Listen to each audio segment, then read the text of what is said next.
Coach, it would have been really easy for any team to see that 3-run bomb at the top of the ninth and just kind of pack it in, but your guys fought to the very end. What does that say about their resilience? Yeah, this team fights, man. Like, you know this, but the teams that I've coached, they don't give up. They just keep fighting, and that's what we did. Like, we had our chance. Like, we're a swing away, right there, even to the end. So, yeah, they unbelievable job offensively. I mean, Chase was awesome. TJ, incredible. Luke had a big hit for us. Hindle, BBC again. I mean, can't say enough about him. I thought Junior getting that hit right there to give us a chance. That was awesome. Huddy just smashing balls. Caden, what another good double. OJ, I mean, just to go up and down. Like, we had unbelievable at-bats, and it was relentless pressure. So that part was good. Kind of the theme for the weekend. All three games had at least 12 hits. What are you kind of seeing that's turned that around a little bit? Yeah, we talked yesterday a little bit about we just made a commitment that we were going to take batting practice on the field. Each day, every team I've coached is different. And if you remember in 24, they never hit on the field. Like, they didn't want to take batting practice on the field. We would literally just do all of our defense, and we'd hit in the cages the whole time. This team, we just made a commitment. Like, we were going back and forth, especially when the weather was iffy. And we just said, nope, we're taking BP on the field. We're hitting off live arms, and we're going to have our cage group, and this is what we're doing. And I thought that helped us because we had a lot of inconsistencies with even who was playing, like, not performance-wise, who was going to play. And I just felt like, as a leader, we needed a consistency in our schedule. And we've learned with this group, like, this has been really good for us. And the way we've trained them, and to their credit, like, they've executed and continue to have just awesome at-bats all weekend long. Give Coach Sloan, Coach Kuzi, Maddie, and the players, of course, just a lot of credit, like, to have those kind of at-bats against a really good pitching staff. The spark you think you've got from the freshmen, you mentioned kind of going up and down. All three guys really gave you a good weekend. Yeah, I mean, Braxton, obviously, offensively and defensively, made some really good plays today. Just watching him run around in batting practice today, he's gotten dramatically better. Caden, of course, at third. I mean, just gotten big hit after big hit. And I think you can kind of see what OJ has done to our pitching staff, the way he's just settled them. He's done awesome.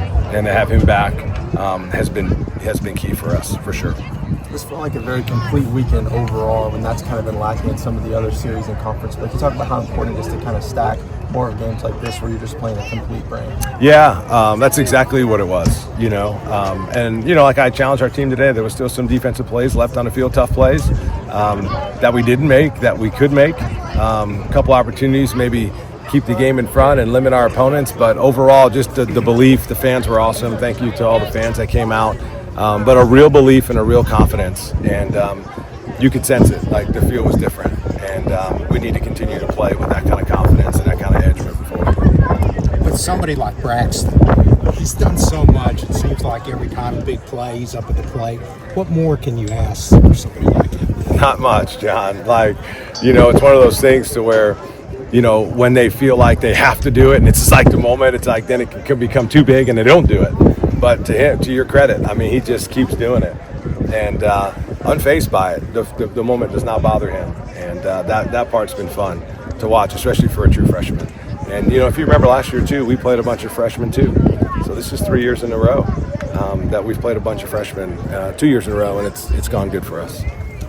It wasn't just in the ninth, but early on, you're down 7-1. Looks like Mac is cruising along. What's the mentality? Just never give up, just trying to break through. Yeah, to be able to persevere and to overcome. There's been a lot of times on Sundays we've been on the other end of that, where we have a lead and then we give it up, and we haven't, done that. So for our guys, they just fight, John. That's why, when I mention real belief and confidence, that's what they have. They are just super confident, and he did a great job. Giving Star a lot of credit, but he won a couple of the battles, but we ultimately ended up getting to him. And I was proud of our team. We're down 7-1, and just like that, boom, we're right back in the game. And their fight and confidence is huge. It's like the Derby horse. Did you watch it? That was incredible. That was incredible, and something I hadn't thought about in horse racing, and I haven't been able to apply this to baseball, but the lanes and the open area and the space where you're not neck and neck, and you just just run away with it and really like get going and get your stride. And really, in a lot of ways, I'm hoping that's kind of what happens to our team. Is, you know, and I just thought about that as we're talking. It's like, hey, start out, we're doing all right, and then some people kind of leave us, and here we come, you know, closing the gap, and we need to finish strong, just like that horse. You're welcome. Yeah, thank you, John. I'm using that. Are the SEC standings kind of like all those horses in the middle that are bumping? It is just, we're just bumping each other, and we're just in the middle, and we need to make sure that the Cats come buzzing back. How about that? Buzzing. So what are you looking to accomplish the rest of the season? 2 series?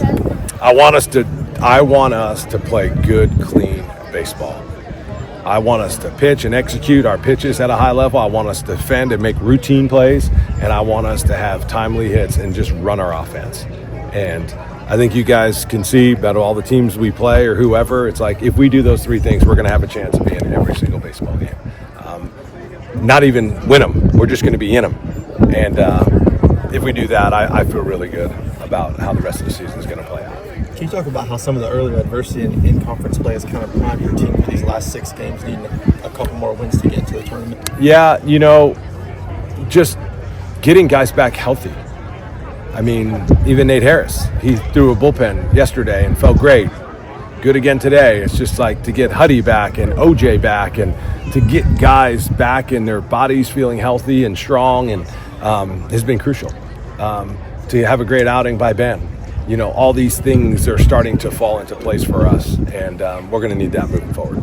Do you talk in terms with these guys at all about the number that you might need, or is it just this next game coming up? Yeah, good question, Jeff. We actually had that conversation Sunday before the Sunday game at South Carolina. You're the first person to ask that. Yeah, we had that conversation before we played on Sunday, and I just talked about the elephant in the room, and we talked about an azimuth check. My buddy Jason Cummings taught me all about those. They didn't know what that was, what an azimuth was, and I had to explain to them. And yeah, we actually laid it all out there, and we just talked about the elephant in the room and just basically told them, like, this is what we got to do. And one thing that we've done that's helped our program is we don't talk about winning, but we did that day.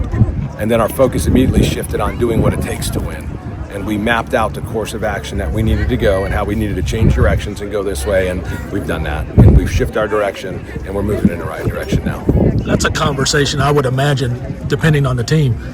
It could go one or 2 ways. They could tighten up, Yep. or they could kind of get loose. It looks like they've taken the loose approach and have more fun here. That's really good. You're right, Jeff. It's obvious you've been around athletics for a long time because the psychology of that to a player. But like I told them, we do this every day. Every day, our guys take batting practice on the field. We chart them and we grade them, and there's a standard, and you got to meet the standard. You get a plus or minus out of every swing you take. And before their last round, they ask, like, what's the game demanding? And they need to know how many pluses they need to get to meet the standard. And this is no different. This is how life works. This is why they have standings. Like, you're going to play, you want to play in the big leagues? Well, every day you show up, there's the standings. They're going to be on the board, and you're going to have to see and how many games you're back and how many you need. And if you can't handle that, then this sport ain't for you. But there is a score, and there is a standard, and you got to meet it. And if you're afraid of that, go do something different. But if you're not, go play with freedom and confidence and go for it. And that's what our guys have done. So what was the number? Well, I gave him the percentages. If you got 13 wins, this is the percentage. And if you got 14 wins, this is the percentage. And I just told him. So I said, you guys do the math, however many wins we need.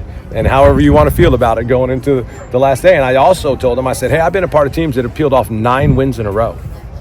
I was like, why don't you do that? And then we'll be hosting. Like, this whole thing is still right there. I dare you. Go win 9 games in a row. Watch what happens. And watch what happens to our RPI and watch where we hit. And now we're bringing it back to here. So, like, we're not just trying to, like, limp in. Like, we have an opportunity to go all the way in and set our own destiny that way. So, like, let's be clear. Like, that's possible, too. That's possible. And I was like, it's your team. Whatever you guys want to do. Do you think having that tangible number has kind of helped some of the leaders step up and kind of second that message that it's still right there for you? I don't know, Jonathan. That probably maybe be a question for them. But I know that we've had the conversation. I've loved the way they responded. So I would say that it's gone well so far. Like, we're right there. We are right there. And, man, isn't that fun? I know that's going to keep you guys locked in. That's going to give you guys something to do now that the Derby's over and spring football's done. So, yeah, keep coming out. Our fans, too. We'll have one more home weekend for sure, and then who knows, we go on a run and maybe we'll bring a regional back here. So that's all. It's all right there for us. Yeah, I appreciate you guys. Go Cats.